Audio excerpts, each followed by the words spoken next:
Hello, guys. Good day. This is Anna of Reinforce Me Club. Today, we are going to talk about the 8 simple strategies to conquer overthinking. Now, what is overthinking? Overthinking is from the world itself. It refers to excessive and often repetitive dwelling of thoughts, ideas, or situation over and over again. You are thinking about the past situation, or you are looking forward. You are trying to analyze the future. You are not in the now. You are not present. Your mind is in the past or looking forward excessively of the future. That it even hinders your activities of daily living in the current situation. You cannot concentrate. Now, there are 5 factors which contributes to overthinking. The first one is perfectionism. Perfectionism means you are striving for perfection, fearing of mistakes, which can lead you to excessive analyzation of the situation or the outcomes. So you are excessively looking forward for a perfect future because you don't want to commit mistakes. So this happens during, it happens to me. It just like everybody else. So it happens during job interview when that particular job interview is in your dream company. So you're preparing for it to the point that sometimes it makes you anxious, that you are kind of scared if you ever get rejected for for the hiring, not because that you're not going to have a job, but because you want to be part of the company. That is your dream. Another thing, another situation wherein perfectionism could take place is during reporting or project proposal. That you do anything to make, to set all the situation perfectly as planned. That you cannot carry any, if it messed up a little bit, and you keep thinking and thinking about what you're going to do over time, that you forget about who you're speaking to. You forget about your kids, that you have to play with your kids, you make time with your kids, you forget about the now, the present. Now that is perfectionism, excessively analyzing the situation and the outcomes of the future. Now another factor which can contribute to overthinking is anxiety and stress. High levels of stress or anxiety can trigger overthinking as the mind tries to anticipate and prepare for potential threats or problems.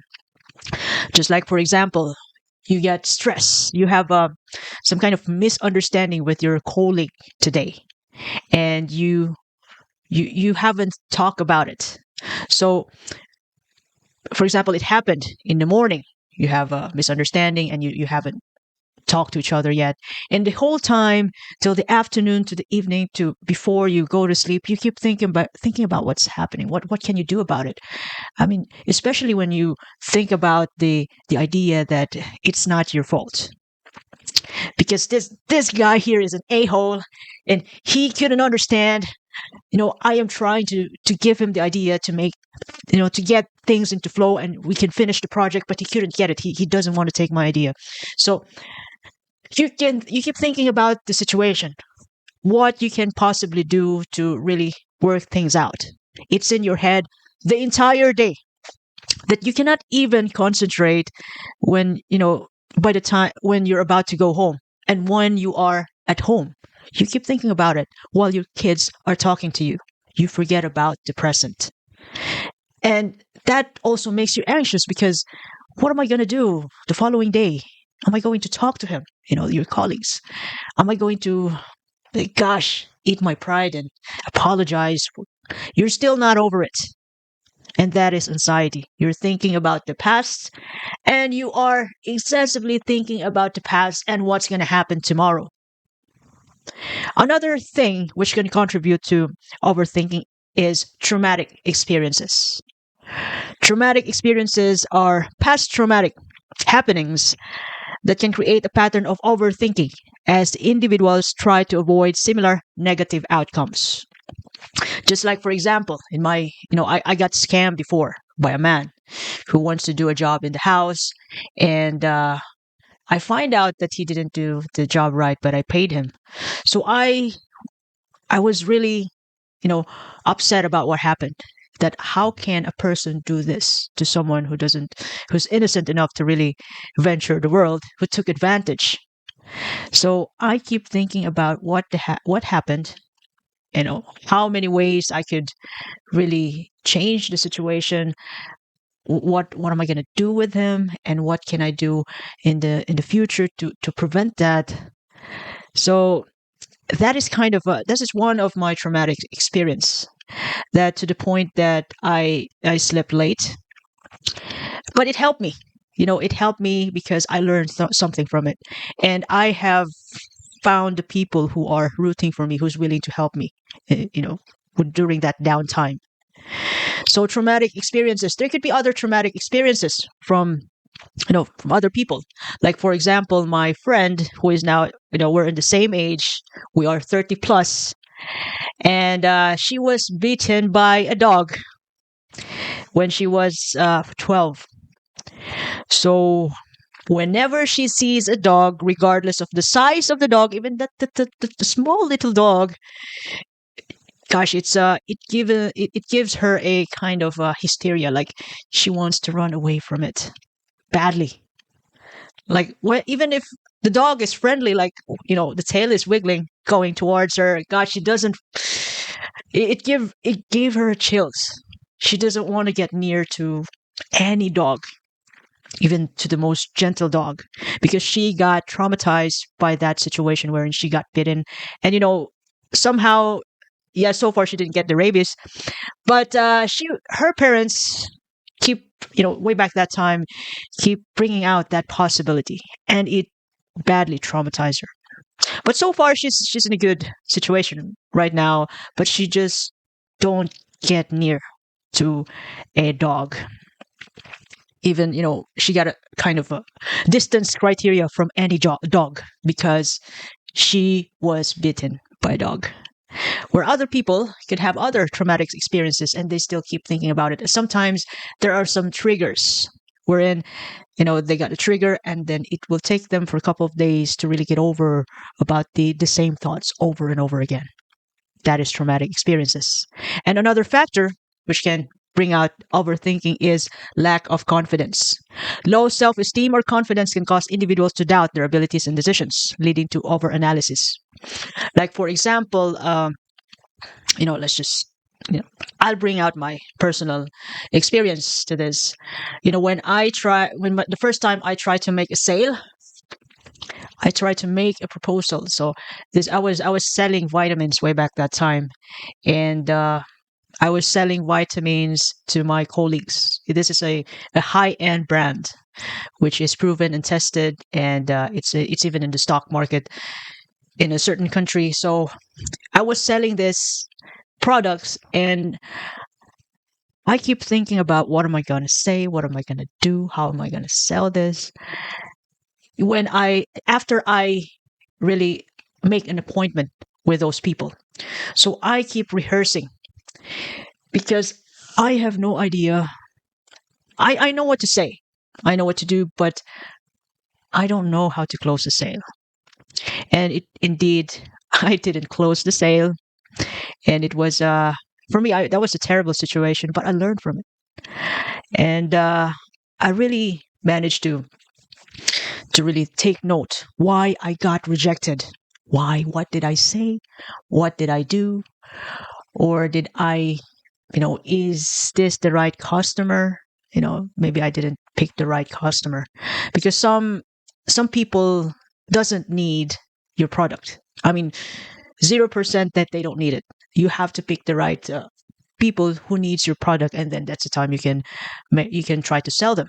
You can try to make a proposal to help them, not just sell, but help them out through your product. In that way, you can have an exchange of value with your clients.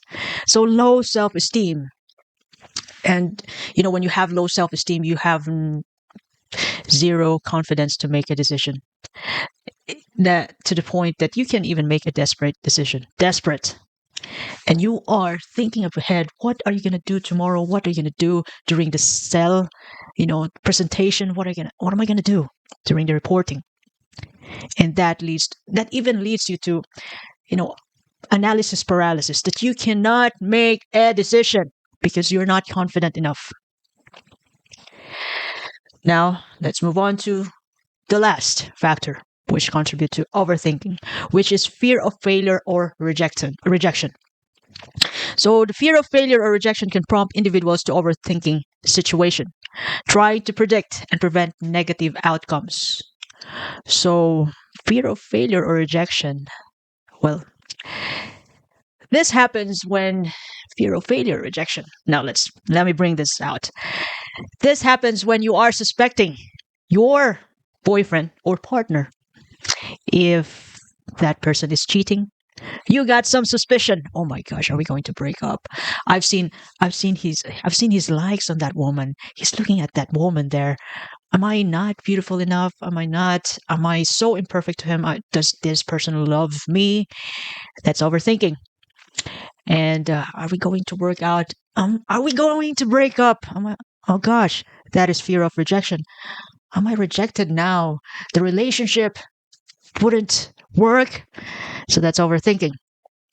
Fear of failure of this current relationship that you're in, because you feel that you're not enough. You're blaming yourself, you're blaming your partner, and that's a whole lot of overthinking if you don't take action, if you don't confront it right away. You're trying to predict that there might going to be a breakup soon. Am I going to kill my partner? Am I going to hang him there on the ceiling? What are my plans? Because I caught him liking that picture there in the social media. So fear of failure or rejection. Other than that, when you ask the person out, like you like the person, but you are like hesitant to really, am I gonna be rejected? To the point that you make a desperate decision to really ask that person out, but you got rejected. Oh my gosh. But at least there is already an answer, which is no, a go signal for you to move on. That's why it's important to really confront, things that bugs you, that bugs your head, that bugs your mind. So fear of rejection. And you try to find a way to ask that person out to the point that you didn't ask that person out because you fear rejection. You fear that, what this person is going to say when you ask her out. So, yeah, that's how it goes. And, when you are overthinking, the consequences of overthinking leads to anxiety and stress and decision paralysis, to the point that you cannot able to make a good decision because you keep thinking about it. You didn't give your mind a break. And making decision, sometimes you don't really make a perfect decision. You just have to make the decision right. Get yourself a good perspectives. You might gonna need a space. You might gonna need a couple of people to talk with regarding the project or the situation, so you can able to make a decision. Make sure that you talk to people who have already undergone the same situation and what are their decisions, what are their actions.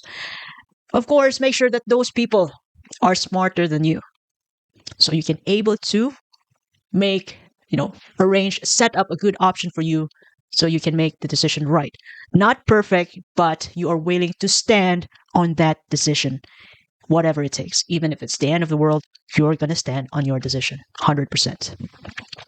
And when you are overthinking, you're going to have poor sleep quality. I do personally value sleep because that is my I consider it as, it's more than money. It is my capital for progress tomorrow, capital for the quality of my output tomorrow. That is my only capital, my rest, the rest for my brain and mind.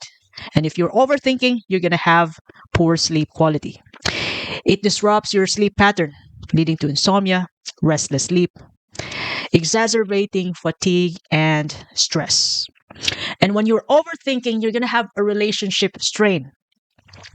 You might gonna have conflicts or misunderstanding with your significant others.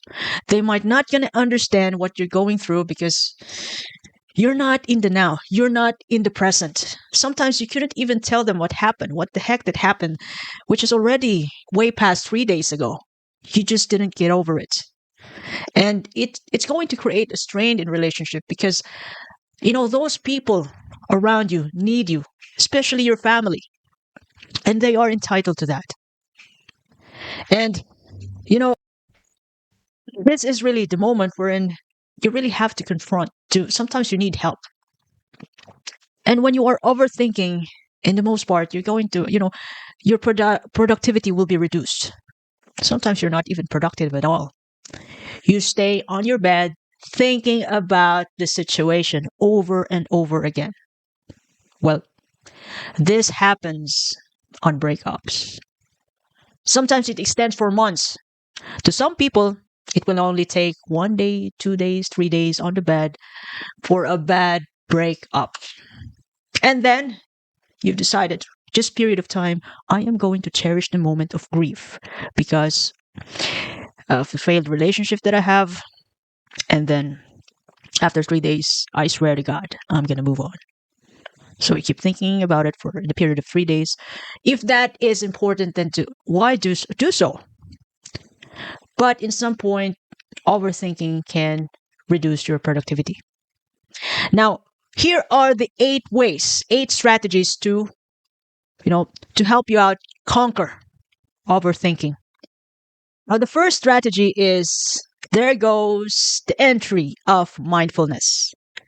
Mindfulness, meditation, deep breathing exercise, and grounding techniques which brings awareness to the present moment and reduce the rumination on the past or the future. Now, I have tried meditation. Well, to some people, it works on them. There are some, I don't do meditation often unless I am so stressed. When you do meditation, you give yourself a time, in a quiet environment.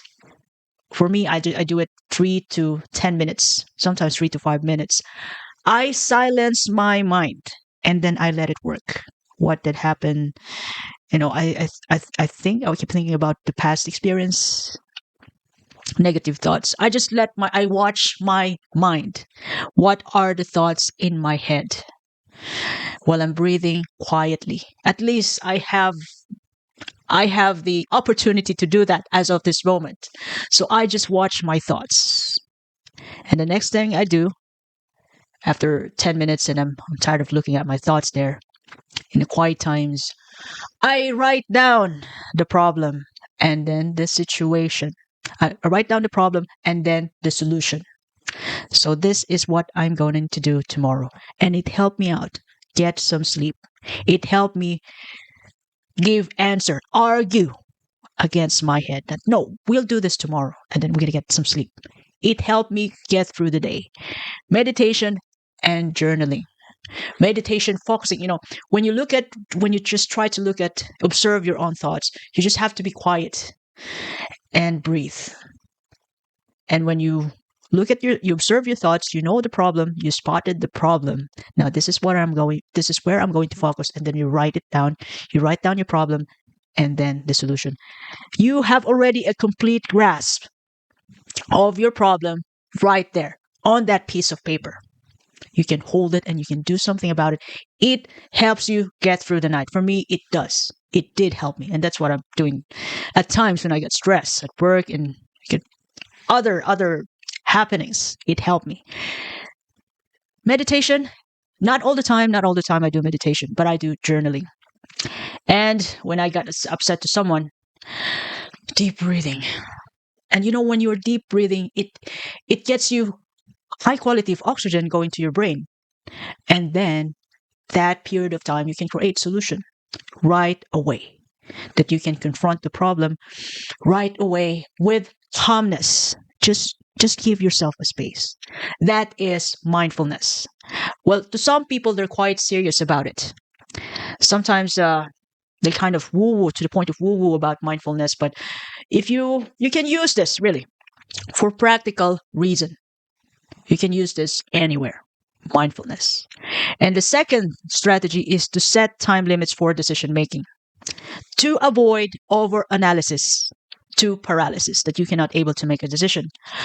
For example, you are trying to really like make a proposal, project proposal to your boss, and then you're trying to figure out the ways how to present it, how to really deliver your idea the best as you can, the best ever in your own capability.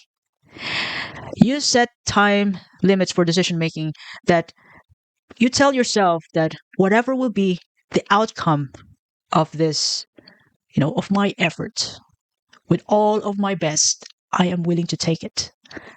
Whether I got rejected, after my report tomorrow at 9 o'clock in the morning, whatever the decision, I take it. I promise, I will not gonna think about it because I've already gone through thinking from this preparation.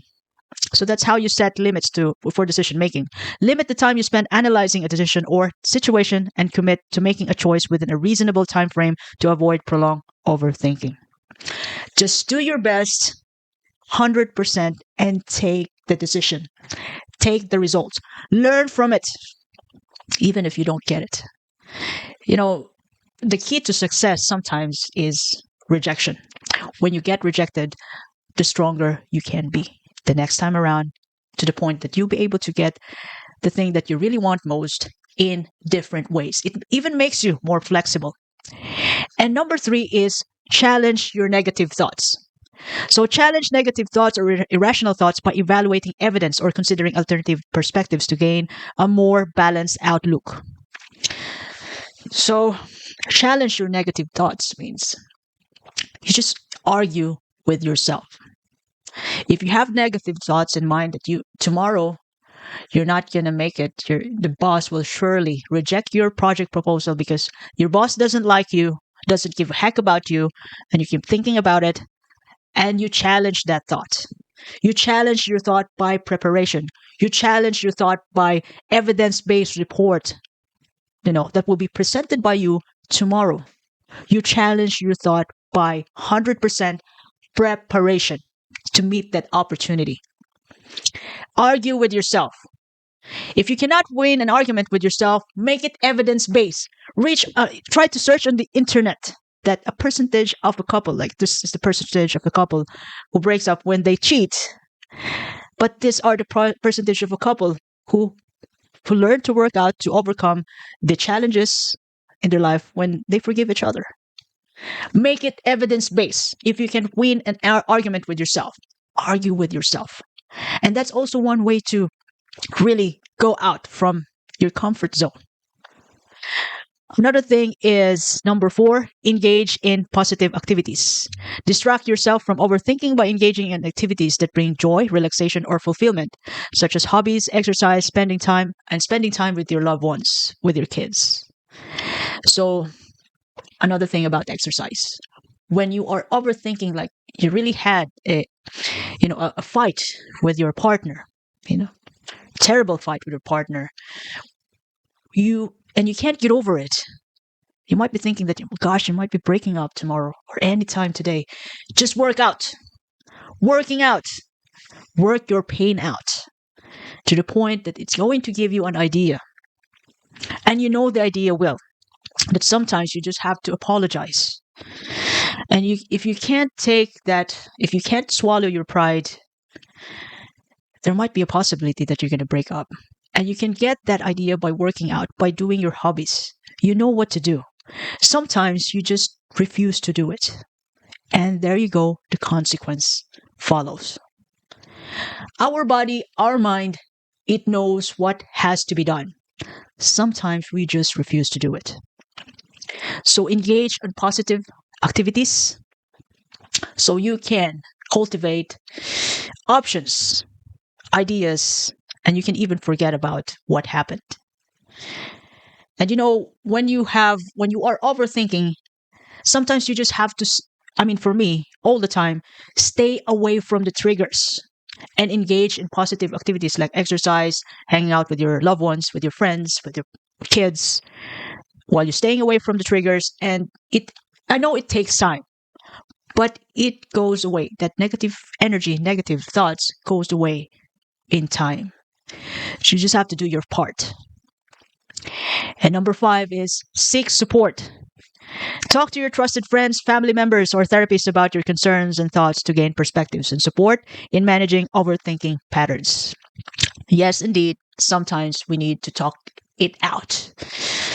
Let your feelings out so you can gain perspectives from different people and you can make a good option, a good decision for yourself. Just make sure that to talk to people who wants the best for you. Number 6 is create a worry journal. Track your overthinking patterns, triggers, and alternative perspectives or solutions in that journal. So I have a personal journal. I write down my top 3 things to do. If I don't do it, I get a score to rate my day and it reflects my performance. Sometimes I write down my problem, what I have gone through out the day in that journal, and how I am going to make it better. What am I going to do about it tomorrow? Sometimes if I got a terrible experience, I can notice in my journal that I have written the same problem and quite tweaking of solution, like progressing solution over 3 days, 4 days, sometimes 1 week. I keep thinking about the same problem. And once I can come up with a solution in that particular day, it helps me get through my sleeping time because I value sleep well. I just want to have a good sleep so I can think properly tomorrow. That makes a better day for me, my sleep. So as long as that's how I get over those terrible problematic days. By journaling, write down my problems. What am I going to be? What am I going to do about it tomorrow? What am I going to do about it to avoid it next time? I write it down. I make my problems, my invisible ideas into tangible ones on the notes. Make your ideas tangible by writing it down. Now, that's my worry journal. But I don't call it a worry journal. I make it a daily journal. And I'd be happy to read that when I'm 65, 70. I'd be happy to read my journal. Gosh. And number 7, set boundaries with rumination. So setting boundaries means establishing boundaries with rumination by designating specific times or worry periods during the day to address concerns, allowing yourself to postpone overthinking until these designated times. Worry period. So if the situation in the past really bugs you and you can't really stop thinking about it, you just make a schedule. So this is how it really goes. Set boundaries with rumination. Make a schedule wherein you allow yourself to ruminate. If it has to be that way, if you need it. 30 minutes rumination from 8 o'clock in the morning to 7:30 in the morning. You can think about it. Think. And then at 7:30, you can start your day. You can focus on what's in front of you. You can take hold of your present moment. You are with your children. You are with your workmates. You are in the now, not in the past, not in the future. Lastly, practice self-compassion. Cultivate self-compassion by treating yourself with kindness and understanding, acknowledging that overthinking is a common human experience. Yes, indeed, I agree with that. And you have to forgive yourself. You just have to think about yourself that you just want the best for yourself. Forgive yourself, but be wiser the next time around. Learn from it. People are not going to have a perfect day every day. But the best thing about those terrible situation, problematic days is that we learn from it. We grow, we become wiser. Forgive yourself, be patient with yourself, even though there are things that you cannot get it today. Be patient with yourself to, accept the fact that sometimes when you want to master something, you're going to suck at it, especially at the start. Be patient. Think long term. Keep your eyes on the prize. Be forgiving, be kind to yourself. Because the only way to get what you want, to be happy, to be fulfilled, is primarily yourself. You need yourself. Hug yourself, love yourself, care for yourself so that you can attain your greatest dream. So, these are the 8 simple strategies to conquer overthinking. Hopefully, you can effectively manage and reduce overthinking tendencies and promote greater mental health, clarity, and well being with these strategies. I hope this message will help you a lot. And by the way, this is Anne of Reinforce Me Club. If you like the content today, you can share it to your family and friends. You can follow me in YouTube, Facebook, Spotify, and Apple Podcasts. I appreciate your time and have a lovely day ahead. Thank you very much.